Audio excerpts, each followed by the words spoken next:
오늘 하나님 주신 말씀은 고린도전서 말씀입니다. 고린도전서 12장 말씀, 고린도전서 12장 1절로 11절의 말씀 보도록 하겠습니다. 형제들아, 신령한 것에 대하여 나는 너희가 알지 못하기를 원하지 아니하노니 너희도 알거니와 너희가 이방인으로 있을 때에 말 못하는 우상에게로 끄는 그대로 끌려가느니라. 그러므로 내가 너희에게 아니노니 하나님의 영으로 말하는 자는 누구든지 예수를 저주할 자라 하지 아니하고 또 성령으로 아니하고는 누구든지 예수를 주시라 할 수 없느니라.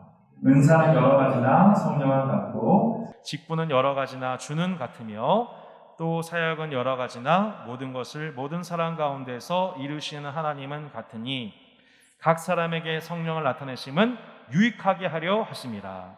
어떤 사람에게는 성령으로 말미암아 지혜의 말씀을, 어떤 사람에게는 같은 성령을 따라 지식의 말씀을, 다른 사람에게는 같은 성령으로 믿음을, 어떤 사람에게는 한 성령으로 병 고치는 은사를, 어떤 사람에게는 능력 행함을, 어떤 사람에게는 예언함을, 어떤 사람에게는 영들 분별함을, 다른 사람에게는 각종 방언 말함을, 어떤 사람에게는 방언들 통역함을 주시나니. 함께 읽겠습니다. 이 모든 일은 같은 한 성령이 행하사 그의 뜻대로 각 사람에게 나누어 주시는 것이니라. 아멘. 여러분, 내일부터 저희 교회가 속한 이 합동교단을 비롯하여서 대한민국의 주요 8개 교단에서 총회가 열리게 됩니다. 이 방역을 위해서 아마 최초로 온라인으로 열려지는 것 같아요.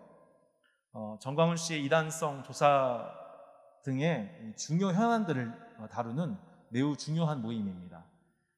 사람의 논리나 정치에 휘둘리지 않고 오직 성경을 통해서 현상을 진단 분별하고 교회가 말씀으로 새롭게 갱신하고 결단하는 이번 총회가 될 수 있도록 한 주간 기도해 주시기를 부탁합니다. 아멘. 여러분, 교회에 참 문제가 많죠? 네, 교회에 참 문제가 많습니다. 제가 고린도 강해를 이렇게 매주 강의하면서 매주마다 놀라게 되는 부분이에요. 아니, 한 교단도 아니고 어떻게 한 개별 지역교회 안에 이렇게 많은 문제가 한꺼번에 공존할 수가 있는가? 여러분, 가장 먼저 어떤 일이 있었어요? 각자의 지도자를 추종하는 무리들이 총 4개의 파로 분열을 되어서 분파되는 분열이 있었습니다. 두 번째로 어떤 일이 있었습니까? 성도가 음행을 했습니다. 세상에도 없는 음행을 했어요. 그런데 그 음행에 대해서 교회에서 치리를 하지는 않습니다. 그 치리하지 않음으로 말미암아 교회의 권위 자체가 추락이 되고 세상의 지탄이 대상이 되는, 어떻게 보면 한국교회의 일면을 보는 것 같은 그런 현상들이 이미 일어났습니다. 이방인들이 드리는, 이방신에게 드렸던 제사물을, 음식을 먹어도 되냐 안 되느냐, 이 문제, 그리고 성찬을 앞두고 자신의 쌓은 애찬을 자신이 시장하는 이유로 먼저 음식에 손댄 그 음식 문제 때문에 믿음이 연약한 자들을 시험 들게 한 이 음식 문제로 분열한 고린도 교회. 이 세 가지만 해도 골치가 아픈데, 지금 이 세 가지만 해도 골치가 아픈데 또 문제가 터졌어요. 오늘 또 다른 문제 무엇이었습니까? 바로 은사 문제였습니다. 고린도는요, 매우 종교적인 도시입니다. 그래서 매일 고린도 신전에서는 여신을 숭상하는 예배가 이루어졌습니다. 그리고 밤에도 그 집회를 응용한 이 여사제와 또한 남성들 간의 성관계가 종교란 이름으로 미명하여 이루어졌습니다. 그 종교 유식 속에서 그들이 매우 신비한 은사적인 체험을 했던 거예요. 종교적인 체험을 했던 거예요. 그래서 사도 바울이 그 현상을 고린도전서 12장 2절에서 언급하고 있습니다. 자, 한번 말씀 보실까요? 고린도전서 12장 2절 같이 한번 보시겠습니다. 시작. 너희도 알거니와 너희가 이방인으로 있을 때에 말 못하는 우상에게로 끄는 그대로 끌려갔느니라. 자, 여러분 보세요. 그들이 누구한테 끌려갔대요? 그들이 이방인 시절부터 말 못하는 우상에게로 끄는 그대로 끌려갔다 라고 하면서 저들이 이방신을 잊지도 않은 이방 우상 앞에 섬기고 종교의식에 참여하면서 경험한 신비한 종교적 엑스타시, 종교적 황홀경을 경험하여서 그 이방 우상에 끌려갔던 경험이 있었다고 사도 바울이 얘기를 하고 있습니다. 그래서 저들이 기독교인이 된 후에도 어떠한 마음의 갈급함이 있었냐면, 내가 기독교인이 됐으니까 내가 좀 신비한 체험을 좀 해보고 싶다. 종교적 엑스타시를 더 강력하게 느껴보고 싶다. 라고 하는 마음의 갈증들이 있었던 것입니다. 예전에 여러분 한국의 모 대형교회에서 구원받은 신자의 표징을 뭐라고 가르쳤냐면 방언이라고 했습니다. 그래서 저 사람이 구원받았는지 구원받지 못했는지를 방언을 하는지 안 하는지를 보면 알 수 있다 라고 하는 성경의 교리에 위반하는 가르침을 하여서 당시 교단으로부터 징계를 받고 그 가르침을 교정했던 적이 있었습니다. 제가 섬겼던 성복주한교회 1대 담임 목사님이 이천성 목사님이라는 분이에요. 이 이천성 목사님이 대단한 그런 신유, 은사 집회 인도자입니다. 정말 사랑은 뜨거운 목자였어요. 그래서 당시 상처 입은 많은 민중들을, 많은 성도들을 품으셨던 귀한 분이십니다. 근데 이분의 집회, 한월산 기도원, 전국에서 구름대 같은 회중들이 몰려들었는데 이 집회를 통하여서 많은 사람들이 신유를 경험합니다. 많은 사람들이 방언을 체험합니다. 그래서 어떤 우스갯소리가 있냐면 한월산 기도원 매점 옆에 있는 멍멍이도 방언을 한다 라고 하는 우스갯소리가 있을 정도로, 실제로 방언 비슷하게 해요. 그런 소리가 있을 정도로 은사가 강하게 나타났던 적이 있었었죠.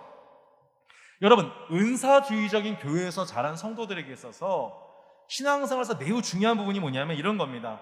방언은 기본적으로 받는 것이다. 그래서 방언을 받은 것에 대해서 매우 영적인 우월감을 느끼기도 하고, 반면에 그것을 받지 못한 사람에 대해서는 뭐예요? 뭔가 영적으로 낮은 단계의 성도인 것처럼 깔보기도 하고, 그래서 실제로 그런 영향을 받은 청년들의 경우에 신앙 상담을 할 때 저한테 많은 경우 이런 것을 물어봅니다. 목사님, 방언 어떻게 받을 수 있나요? 저는 아무리 해도 안 돼요. 저는 방언을 못 받아서 너무 하나님께 섭섭해요. 이런 얘기를 하는 경우가 참 많습니다. 여러분, 고린도 교회 또한 이런 은사주의적인 교회의 냄새가 많이 났습니다. 특별히 신비한 영적 체험을 많이 하면 한 사람일수록 영적으로 교만해졌습니다. 나는 이런 체험하는 사람이야. 나는 왕년에 이런 체험하는 사람이야. 난 이런 은사 받은 사람이야 라고 하면서 은사를 체험하지 못하거나 받지 못했던 사람에 대해서 무시하는 경향이 생겼던 교회가 바로 고린도 교회였던 것이죠. 또한 이 회중들 사이에서도 이런 토론이 이루어졌습니다. 우리가 따르는 저 지도자한테는 참 탁월한 은사가 있어. 그래서 아무개 사람보다 이 사람이 더 탁월한 은사를 가지고 있어 라고 하면서 지도자에게 부어진 은사 중에 누가 더 탁월한가, 누가 더 으뜸인가를 은사를 두고 분별하려고 하는 매우 어린아이 같고 유치찬란한 논쟁들이 고린도 교회에 있었던 것입니다. 마치 우리가 교회의 목사님, 우리 목사님이 최고야, 아니야 우리 설교자가 최고야 라고, 여러분은 전혀 하시지 않겠지만 이 한국교회에 대해서 그러한 우리 마음속에 목사나 혹은 교회 이름이나 그것들을 자랑하려고 하는 마음이 있었던 것처럼 말이죠. 여러분, 이렇게 교회 내 부어진 은사 문제를 성경적으로 신학적으로 해석하지 않고 세속적인 기준으로 해석하면 이 또한 교회 내에 분쟁 요소가 되는 것입니다. 사도 바울이 이렇게 고린도전서 12장 4절로 7절 여러 말씀 보시겠습니까? 고린도전서 12장 4절로 7절. 은사는 여러 가지나 성령은 같고 직분은 여러 가지나 주는 같으며 또 사역은 여러 가지나 모든 것을 모든 사람 가운데서 이루시는 하나님은 같으니 각 사람에게 성령을 나타내심은 유익하게 하려 하심이라. 자 보세요. 사도 바울이 세 가지 얘기합니다. 은사, 직분, 사역은 여러 가지지만 누구는 같아요? 그것을 허락하시는 성령님은 같은 분입니다. 주님은 같은 분입니다. 하나님은 같으세요 라고 사도 바울이 설명하고 있습니다. 하나님께서 각 사람에게 은사와 직분과 사역을 성령을 통해 나타내신 것은 무엇을 위함입니까? 각 개별 지체를 자랑하기 위해서가 아니에요. 뭐예요? 공동체의 유익을 위해서 하나님이 은사와 직분과 사역을 통해 은사를 우리에게 허락하여 주신 줄로 믿습니다. 본인 스스로의 자랑을 위해서가 아니에요. 그래서 사도 바울이 로마서에서도 이 은사장을 얘기를 했는데 로마서 12장에서 이렇게 말씀합니다. 로마서 12장 3절에 제가 PDF 파일을 제가 핸드폰으로 공유를 드렸죠. 로마서 12장 3절 한번 성경책 찾아보시든지 PDF 파일을 활용해 보십시오.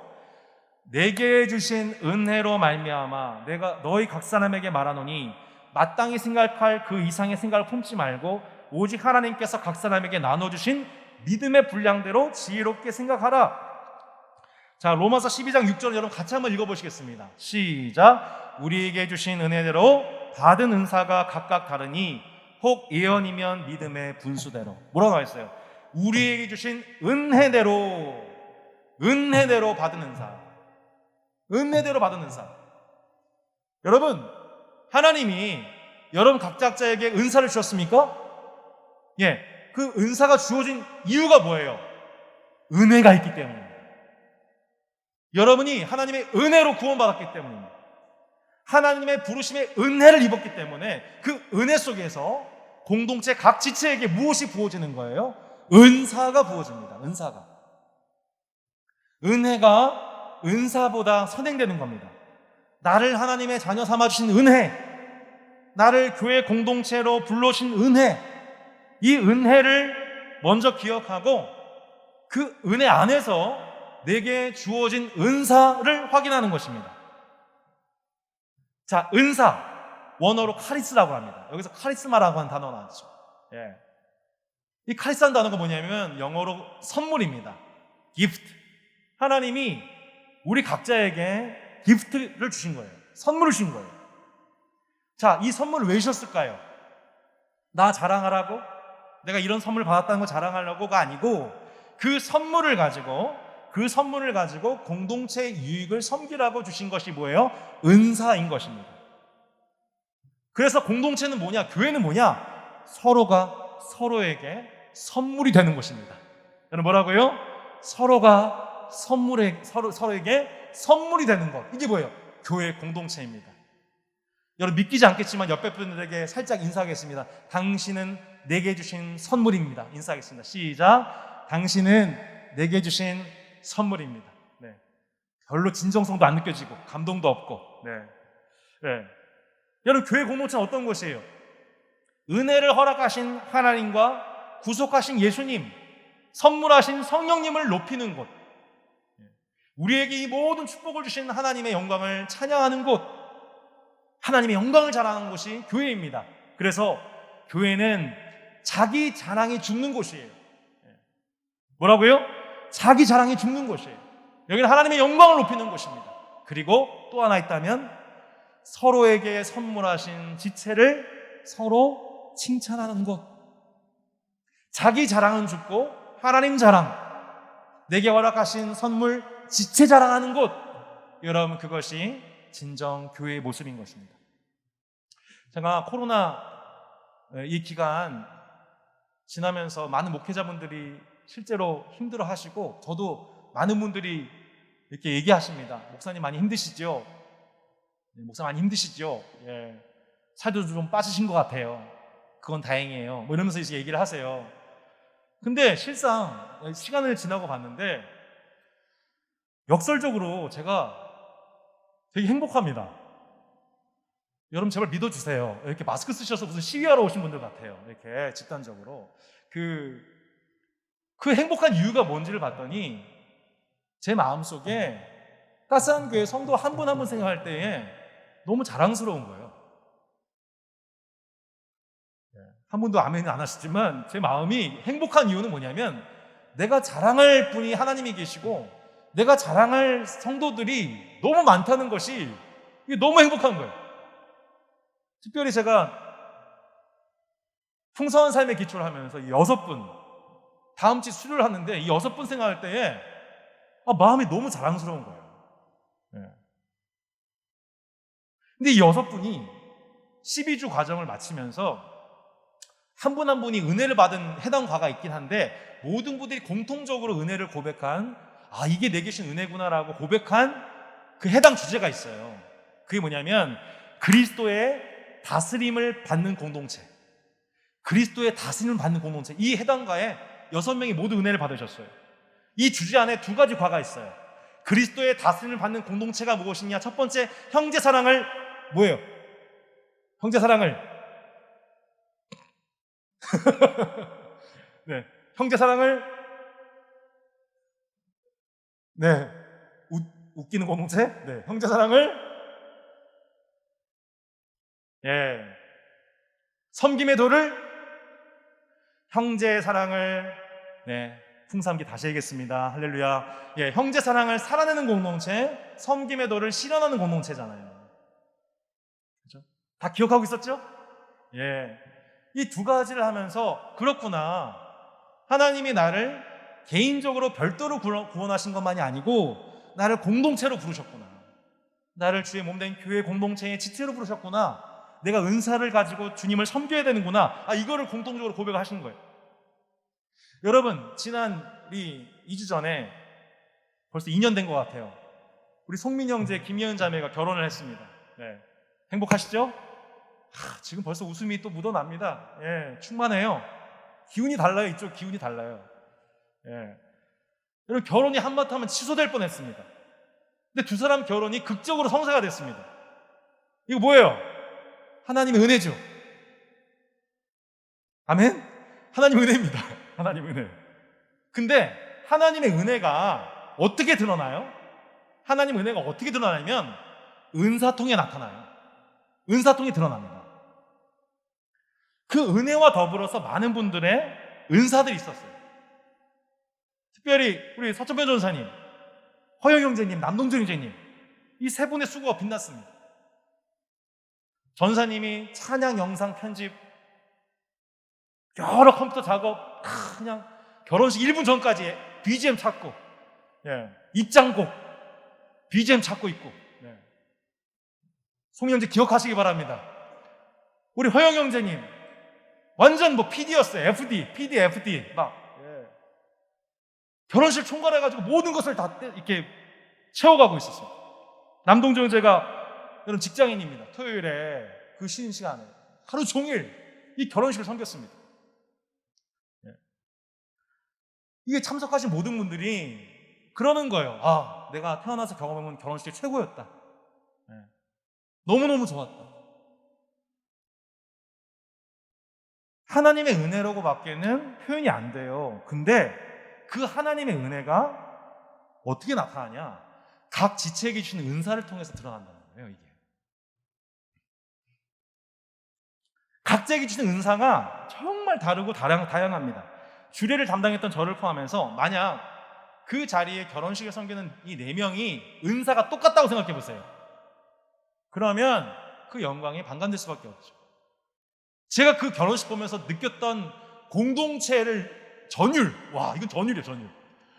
세상에, 따스한 교회 2년 전만 해도 없던 교회였어요. 근데 이 교회 안에서 하나님이 한 명 한 명을 불러주셔서 지체로 삼아주시고 하나님의 은혜를 나타내는 도구로서 우리에게 은사를 주셨는데 그 은사가 얼마나 골고루인지, 각 사람에게 은사와 직분과 사역을 달리 허락하신 하나님의 은혜를 발견하게 되는 것, 여러분, 그것이 교회 공동체인 줄로 믿습니다. 그 은혜의 숨은 선물들을 발견하는 것, 그게 뭐예요? 교회 공동체다라고 하는 거예요. 여러분, 하나님께서는 우리에게 늘 그렇게 선물하기를 기뻐하시는 하나님이십니다. 할렐루야. 하나님이 여러분에게 누구를 선물하셨어요? 독생자 아들 예수님을 선물하셨습니다. 아멘. 그죠? 예수님을 선물하셨어요. 예수 믿는 우리에게 누굴 선물하셨어요? 성령님을 선물하셨습니다. 성령님을 통해서 또 우리에게 뭘 선물하셨어요? 교회를 선물하셨어요. 교회 지체를 선물하셨어요. 그 지체의 은사를 선물해 주신 것입니다. 그래서 우리 각 지체가 하나님이 주신 최고의 선물인 거예요. 하나님이 얼마나 우리에게 많은 선물들로 우리를 축복하시고 풍성하게 하셨는지 모릅니다. 제가 결혼하면서 느끼게 되는 결혼 축복이 무엇이냐? 나한테는 절대 없는 것, 나한테는 없는 것, 것을 상대방이 가지고 있는 거예요. 그 지체와의 결합을 통해서 어떻게 돼요? 내가 유익을 누려요. 물론 힘든 것도 있어요. 네, 물론 힘든 것도 있어요. 하지만 그것을 통해서 유익을 누려요. 마찬가지인 거죠. 우리가 예수님을 머리로 하는 교회 공동체에 속하는 순간 지체된 우리는 뭘 얻게 돼요? 나머지 지체를 한꺼번에 선물로 받는 곳, 그것이 바로 교회 공동체라는 것입니다. 그러므로 사랑하는 성도 여러분, 하나님께서 내게 베푸신 그 은혜를 기억하십시오.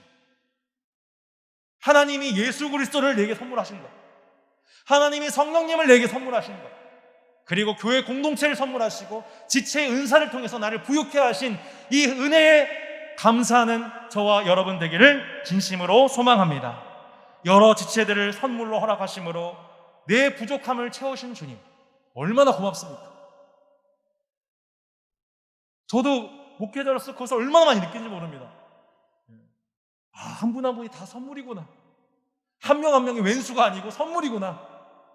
여러분, 공동체 안에 있으면서도 한 명 한 명이 왼수로 보이면 여러분, 그곳은 지옥입니다. 그런데 한 명 한 명이 기적이고 감사하면 그 자체가 천국인 것입니다. 전 여러분 교회 생활이 천국이 되기를 축복합니다. 여러분 가정생활이 천국이 되기를 축복합니다. 아멘. 여러분 직장 생활도 그러하기를 진심으로 바랍니다. 여러분, 내게 없는 것을 불평하거나 원망하거나 열등감 느낄 필요가 없어요. 왜? 교회 지체를 주셨거든요, 내게. 그게 엄청난 선물이라는 거죠. 내게 없는 것, 근데 내게 없는 그것을 가진 여러 지체들을 통하여서 내 부족함을 채워주니 이 교회라는 것이 얼마나 감사합니까? 그러므로 내게 주신 은사들을 교회 안에서 자기 자랑하거나 그것을 높여서는 안 됩니다. 공동체의 유익을 위해서 맡겨주신 것이니까요. 나를 위해서가 아니라 지체들의 유익을 위해서 주신 것이므로 이 달란트를 활용하는 것이죠. 여러분, 몸의 지체가 여러 기능이 있는데, 각 기능이 있는데 간이, 쓸개가 그 기능을 활용하지 않으면 나머지 몸이 어떻게 됩니까? 엄청 피곤해집니다. 한 삶이 피곤해져요. 일상을 지속할 수가 없어요. 그 기능을 감당하는 만큼, 하지 않는 만큼 다른 지체가 그 짐을 져야만 합니다. 몸에 무리가 와요. 결국 몸 전체가 피해를 입게 되고 그 피해는 결국엔 그 몸의 지체인 나한테도 돌아오게 됩니다. 반면에 특정 은사에 대해서 우리가 너무 욕심부려서는 안 됩니다. 내게 주신 은사가 아닌 것에 대해서는 겸허히 인정하는 것. 그래서 내게 주신 은사는 지체의 유익을 위해서 사용하고 내게 주지 않은 은사에 대해서는 겸허히 받는 믿음. 여러분, 이것이 정말 건강한 성도의 모습인 것입니다. 8절로 10절을 보시기 바랍니다. 어떤 사람에게는 성령으로 말미암아 뭘 주세요? 지혜의 말씀을, 어떤 사람은 지식의 말씀을, 병 고치는 은사를, 믿음을, 능력 행함을, 예언함을, 영들 분별함을, 각종 방언 말함을, 통역함을 주십니다. 그 목적이 무엇이라 나옵니까? 그리고 이 모든 일을 하신 분이 누구십니까? 자, 여러분 함께 11절 읽어보시기 바랍니다. 11절 시작. 이 모든 일은 같은 한 성령이 행하사 그의 뜻대로 각 사람에게 나누어 주시는 것입니다. 따스한 교회 성도 여러분 각자에게 하나님의 뜻대로 부어주는 은사가 있습니다. 저는 이 은사가 이미 여러분 안에 하나님의 뜻 가운데 부어지고 그것이 사용되는 것을 보면서 참 흐뭇합니다. 어떤 분들은 운영위원으로서, 또 소그룹 인도자로서, 어떤 분은 중보기도자로서, 구제자로서, 전도자로서, 양육자로서 각자의 은사가 개발되고 있음을 봅니다. 특별히 지금 포스트 코로나 시대에 새로운 국면에 지금 접어들면서 하나님께서 각 교회와 지체들에게 부어주시는 은사도 새롭게 개발되고 있는 중임을 보게 됩니다. 지금 삼본교회 이상가 목사님께서 코로나 시대를 헤쳐나가는 10가지 제언이라고 하는 글을 페이스북에 올리셨습니다. 그 중에서 4가지가 참 저한테 와닿았어요.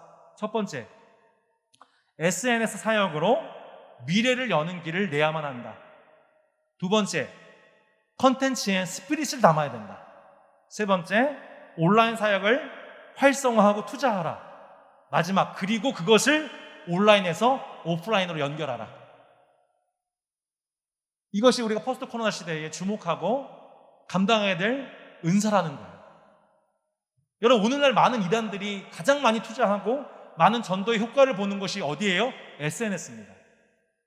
건전하지 못한 이데올로기를 전파하고 거짓 뉴스를 퍼나르면서 많은 이득을 보는 유튜버들의 활동이 어디 있습니까? 온라인입니다. 교회가 온라인을 통하여서 다른 복음과 복음적 문화를 전파하지 않고 지금 현 세대와 다음 세대를 커버할 수 없다는 얘기예요. 그 최훈 간사님께서 출국하시기 며칠 전에 마치 예수님처럼 저와 서천병 전사를 모아놓고서 성찬은 아니고 이렇게 통찰에 예견을 하셨습니다. 아주 의미심장한 말을 남기셨어요. 목사님 그리고 전사님, 유튜브 하셔야 됩니다. 그리고 디자인에 더 신경 쓰셔야 됩니다. 그래서 오늘 주보가 나온 줄로 믿습니다. 여러분, 우리에게 복음이 있고 사랑과 생명이 있는데 정작 이 좋은 곳은 흘려보내지 못하고 유통되지 않는 것은 직무유기라고 얘기를 했습니다. 한사님께서. 제가 이 말을 듣고서 순종하고 개인 유튜브 만든 거예요. 구독하셨나요? 네. 주여, 코로나 블루로 힘들어하고 있는 분들, 육아로 지친 분들한테 위로가 될까 해서 일주일에 한두 번씩 올리고 있습니다. 네, 전 이거 올리면서도 되게 반신반의했는데 어떤 분들이 이런 소감을 주시는 거예요. 저한테. 목사님, 제가 이 영상 보고서 요즘에 메마랐던 제 삶에 너무 활력이 되고 있습니다. 목사님, 사모님이 출산하는 그 과정을 봤는데 생명이 이렇게 경이롭다니요. 놀라십니다. 어떤 분은요 이런 얘기합니다. 목사님, 제가 자녀가 셋인데 넷째 낳을까 고려하고 있습니다. 실상 제가 바라는 거는 이 영상을 매개로 하나님을 알지 못하는 분들이 사랑과 생명과 가정을 창조하신 하나님을 생각하게 되기를 바라고, 신뢰의 관계가 열려져서 복음과 복음적 공동체와의 만남이 있기를, 오프라인 교제로 연결되기를 바라는 마음뿐입니다. 제가 지난주에 이게 은사라고 할 수 있을지 모르겠지만 희한한 은사를 받았습니다. 지난 10년 동안 교제했던 청년들 중에 각 지역에 흩어져 있는 미혼 청년들 대상으로 만남을 주선해야겠다는 생각이 들어왔습니다. 여러분, 만 하루 만에 3건의 소개팅이 성사되었습니다. 그리고 지금 전국에서, 심지어 해외에서 5명을 소개시켜달라고 하는 연락이 들어왔습니다. 관심 있으신 분 연락 주시길 바랍니다. 청년 사역을 오래 하다 보니까 되게 개발된, 이게 자연스럽게 축적된 은사인 거예요. 이 외로운 가을, 사람이 그리워진 이 계절에 복된 만남들이 열리기를 여러분 함께 기도해 주시기를 바랍니다. 간사님의 소개로 한 사이트에 들어갔습니다. 전에 관심도 없었던 디자인, 이 디자인. 이것은 제 몫이 아니라고 생각했습니다. 여러분, 이 주보 보시면서 객관적으로 저한테 말씀해 주셔야 돼요. 지체로서. 목사님, 이거 너무 오버예요. 목사님, 이건 은사가 아니에요. 열정이에요. 차라리 그 에너지 다른 데 집중하세요 라고 냉정하게 피드백을 주시던지, 마치 집안의 누구처럼 냉정하게 피드백을 해주셔서 제 은사가 집중할 수 있도록 도와주시던지, 아니면 목사님, 이거 목사님 은사 맞는 것 같아요 해주던지. 그래서 여러분, 아주 냉정하고 객관적인 평가를 통해 제가 공동체 유익에 기여하는 방향으로 힘을 쏟을 수 있도록 여러분 해주셔야 됩니다. 목사님, 이건 목사님 은사 아니에요. 이건 제가 해야 돼요. 부디 그래 주시길 바랍니다. 부디 그러시길 바랍니다. 여러분, 서천변 전사님께서요 사실은 고민이 많으셨어요. 지금도 고민 많으시겠지만 이 시대 주일학교 다음 세대 양육 어떻게 해야 돼요? 주일에 아이들 지금 못 오고 있잖아요. 물론 그렇게 해서 저희가 줌 모임을 시작했어요. 전사님이 최용 가사님 그 말씀에 영향 받으신 건지 모르겠지만 결국에는 어떻게 하고 계시냐면 주중에 주일학교 소교제권을 만드셨어요. 그래서 2명씩 지금 일종의 양육 제자 훈련을 하세요. 성경을 가르치고 있어요. 전국에 주중에 전도사님이 애들 2명씩 붙잡고 성경 가르치는 교회 많지 않을 겁니다. 지금은 컨텍스트가 달라졌어요. 텍스트는 불변해요. 근데 컨텍스트가 달라졌어요. 현 시대의 복음을 증거할 수 있는, 어떻게 증거해야 되는지 컨텍스트 자체가 문맥이 바뀌어버렸어요. 변하지 않는 텍스트를 전하는 데 있어서 컨텍스트를 우리가 두려워하면 우리가 결국은 이 시대에 놓치게 됩니다. 제가 알기로 지금 많은 청년분들과 또 장년분들 중에서도 유튜브 채널을 준비하고 계신 분들이 꽤 많습니다. 제가 얼마나 반가운지 모르겠어요. 지금 우리가 서 있는 그곳에서 복음과 복음적 생활의 가치들을 온라인 통해서 소통하고 흘려보낼 수 있는 기회가 여전히 있다는 것. 그 기회가 남아있다는 것. 여러분, 이게 뭐 유튜브만이겠습니까? 카카오톡, 페이스톡, 또 뭐 줌, 혹은 뭐 단순 통화도 괜찮을 것 같아요. 얼마든지 할 수 있는 사역이 많아요. 고립되어 있는 누군가와 대화하고 상담할 수 있는 기회. 얼마나 많은 분들이 지금 목말라하고 있는지 모릅니다. 코로나 블루를 호소하고 있는 누군가에게 따스한 사랑으로 다가설 수 있는. 요즘에 저도 연락하다 보면 그런 거 많이 느껴요. 목사님 연락처 진짜 감사해요. 저를 기억해 주셔서 너무너무 감사해요. 곳곳에 그렇게 고립되어 가고 있는, 심적인 고립을 당하고 있는 사람들이 너무너무 많은 거예요. 여러분, 현재는 저희가 가을과 겨울, 이제 저희가 요셉처럼 준비해야 됩니다. 코로나의 여파로 실업자가 대량으로 발생할 만한 시기입니다. 제가 듣기로 지금 이미 겨울에 휴직 중에 있는 남성 고용인만 200만 명이라고 들었어요. 소상공인을 비롯해서 직간접적인 산업의 피해를 겪는 분들이 쏟아지고 각 가정의 질서 자체가 흔들릴 만한 그런 때가 지금 오게 되었습니다. 감사하게도 하나님이신 은혜와 은사로서 작년 운영위원으로 섬겨주셨던 이남인 자매님께서 교우지원금 제도에 대해서 작년에 마치 요셉처럼 아주 좋은 썰을 제안해 주셨습니다. 그걸 제가 이제 PDF 파일로 올려드린 거예요. 생활지원금, 의료후원금, 긴급지원금 제도입니다. 따스한 교우 중에서 혹은 다산동이나 지역의 이웃들 중에서 긴급한 형편에 있는 분들을 지원하고 구제할 수 있는 좋은 제도적인 기틀을 작년에 미리 마련해 주셨습니다. 아마 이때를 위함이 아닌가 싶어요. 현재 강영수 집사님하고 이성민 형제님께서 이 부분에 대해서 세부 논의를 진행하고 계십니다. 하나님께서 우리에게 주신 은사의 분량대로 지원과 구제가 필요한 지체와 이웃들에게 희년을 선포할 수 있는, 그 포로된 자에게 노임을 선언할 수 있는, 궁핍한 자에게 일용할 양식을 나눌 수 있는,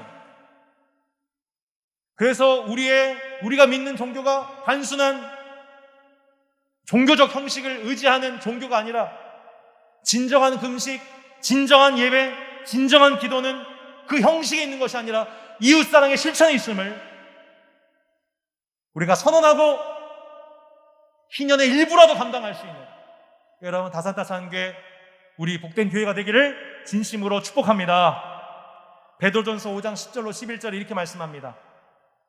각각 은사를 받은 대로 하나님의 여러 가지 은혜를 맡은 청지기 같이 서로 봉사하라. 만일 누가 말하려면 하나님 말씀을 하는 것 같이 하고, 누가 봉사하려면 하나님이 공급하신 힘으로 하는 것 같이 하라. 이는 범사에 예수 그리스도로 말미암아 하나님이 영광을 받으시게 하려 함이니 그에게 영광과 권능이 세세에 무궁하도록 있느니라. 아멘. 여러분, 우리 2020년도 따스한 교회 비전이 있습니다. 따스한 교회, 따스한 가정, 따스한 다산. 여러분, 코로나 시대에도 변함없이 여러분 이 세 가지를 바라보며 믿음으로 전진하는 이 가을이 되기를 소망합니다. 이러한 난국에도 불구하고, 하나님, 이런 난국에도 불구하고 하나님 우리 교회 더 따스한 교회가 되게 해주십시오. 이런 어려움에도 불구하고 우리 가정이 더 따스해지게 도와주십시오. 이 사회가 우리 교회를 말미암아 더 따스한 사회가 되게 도와주십시오. 그러기 위해서 주님, 이 시대에 필요한 은사가 필요합니다. 주님, 제게 이미 주신 은사가 있지만 이 시대에 적합한 은사가 새로 필요합니다. 이 은사가 개발되게 도와주시옵소서. 공동체의 유익을 위해서 하나님이 공급하신 힘으로 말미암아 우리가 하나님 아버지께 영광 돌릴 수 있도록, 그분이 주시는 힘으로 감당하여 하나님 아버지께 영광 돌릴 수 있도록 하나님 새로운 은사와 새로운 힘을 하나님 우리 각자에게 공급하여 주시는 은혜가 여러분 가을 가운데 있기를, 여러분 삶 속에 매일매일 그 기름 부음이 충만하기를 주 예수 이름으로 축원합니다. 아멘. 우리 함께 기도하기 원합니다.